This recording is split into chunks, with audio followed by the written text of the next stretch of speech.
The problem often is that people want the answer to what it is you were trying to create.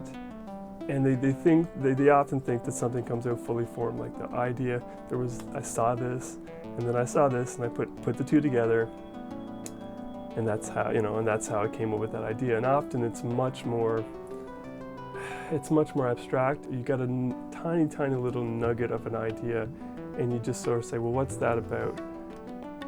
When people want me to explain what the piece is about, it's like, well, explain anger to me, or explain heartbreak.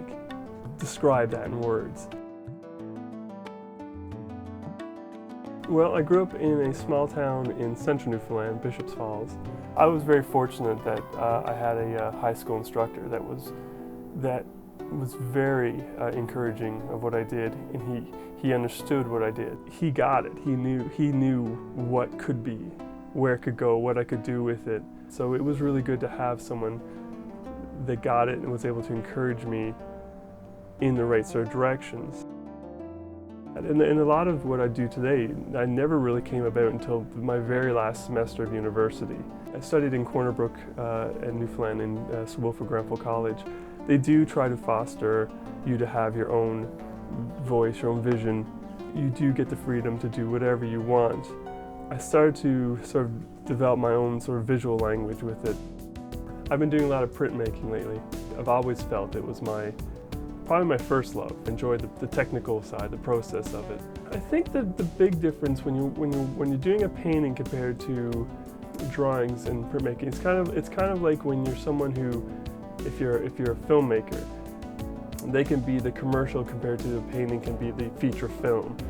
Whereas when it comes to a small print or a small drawing, it can be a little more intimate, a little more private, a little more delicate. But a painting, if it's going to be of any size and you're going to put any time into it, and that sort of investment, yeah, you want it to be a centerpiece.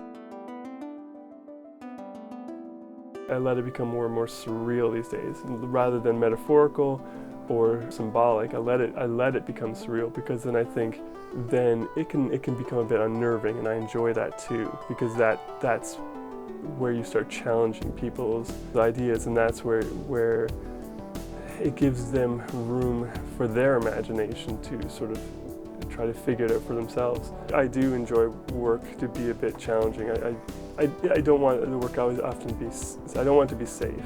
I don't shy away from the work sometimes being violent, bloody, aggressive, dealing with very strong emotions like grief or loss, because it's real.